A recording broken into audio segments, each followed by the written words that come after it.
ಆದ್ರಿಂದ ಯಾರಾದ್ರೂ ಕುಡುಕರು ಬಂದ್ರೆ ಆ ರೀತಿ ನನ್ನ ಹತ್ರ 3 ಪಟ್ಟೇನು 30 ಪಟ್ಟು 300 ಪಟ್ಟು ಸಮಸ್ಯೆಗಳಿಗೆ ಪರಿಹಾರಗಳಿದಾವೆ. ನಾನು ಅವ್ರಿಗೆ ಹೊರಗಡೆ ತರೋದಕ್ಕೆ ಪ್ರಯತ್ನ ಪಡ್ತೀನಿ. ಎರಡನೇದು, ನೀವೇ ಮಾಡ್ಕೊಳ್ತೀನಿ ಅಂತಂದ್ರೆ ಅವ್ರನ್ನ ಕರ್ಕೊಂಡು ಬಂದು ನಾನು ಹೇಳೋ ನಿಯಮದಲ್ಲಿ ಮಾಡಿದ್ರೆ ಅವನು ಹೊರಗೆ ಬರಕ್ ಸಾಧ್ಯವಾಗುತ್ತೆ. ನಿಮ್ಮ ತಲೆ ಉಪಯೋಗಿಸಿ ನಿಮ್ಮ ಐಡಿಯಾದಲ್ಲಿ ನಾನು ಹೋಗ್ತೀನಿ ಅಂತಂದ್ರೆ ಖಂಡಿತವಾಗ್ಲೂ ಅವನು ಬದುಕಲ್ಲ. ಮತ್ತಷ್ಟು ಇನ್ನೂ ಆಳವಾದ ಕುಡ್ಕ ಆಗ್ತಾನೆ, ಗಾಢವಾದ ಕುಡ್ಕ ಆಗ್ತಾನೆ. ಅವನು ಹೊರಗಡೆ ಬರೋದಕ್ಕೆ ಅಸಾಧ್ಯ ಅನ್ನಿಸ್ಬಿಡ್ತದೆ. ಡೆಫಿನೆಟ್ಲಿ ಬರೋದಕ್ಕೆ ಸಾಧ್ಯವೇ ಇಲ್ಲ. ಆದ್ರಿಂದ ಕುಡುಕರ ಮನಸ್ಥಿತಿ ಪರಿಸ್ಥಿತಿಗಳನ್ನ ಅರ್ಥ ಮಾಡ್ಕೊಂಡು ಅವ್ರನ್ನ ಹೊರಗಡೆ ತರೋ ಪ್ರಯತ್ನ ಮಾಡಿ.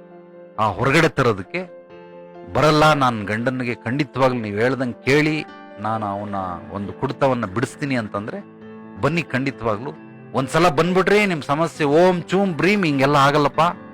ಇದಕ್ಕೆ ನಿರಂತರವಾಗಿ ನಾನು ಹೇಳ್ದಂಗೆ ಅವನೇ ಬಂದ್ರೆ 108 ದಿವಸ, ಅವ್ನು ಬರ್ಲಿಲ್ಲ, ಅವನ ಪರವಾಗಿ ಯಾರೋ ಬೇರೆಯವ್ರು ಬಂದ್ರೆ 1 ವರ್ಷನಾದ್ರೂ ಬೇಕು.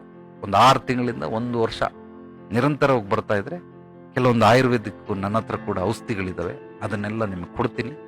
ಹೇಳ್ತೀನಿ ಯಾವ್ಯಾವ ಪದ್ಧತಿಗಳನ್ನ ಅನುಸರಣೆ ಮಾಡ್ಬೇಕು ಅಂತ. ಅಂದ್ರೆ ಅದಕ್ಕೆಲ್ಲ ಪಥ್ಯ ಫಾಲೋ ಮಾಡ್ಬೇಕು. ಸತ್ಯ ಬಿಟ್ರು ಪಥ್ಯ ಬಿಡಬೇಡ ಅಂತಾರೆ ಹಿರಿಯರು.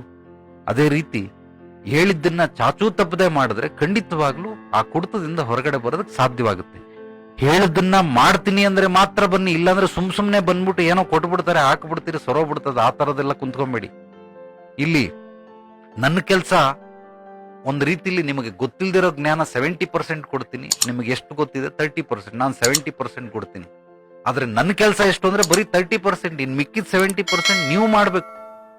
ಆ ರೀತಿ ಮಾಡ್ತೀನಿ ಅನ್ನಂಗಿದ್ರೆ ಮಾತ್ರ ಬರ್ಬೇಕು ಹೊರತು ಸುಮ್ನೆ ಬಂದು ಏನು ಮಾಡಕ್ಕೆ ಖಂಡಿತವಾಗ್ಲಾಗಲ್ಲ. ಇಲ್ಲಿ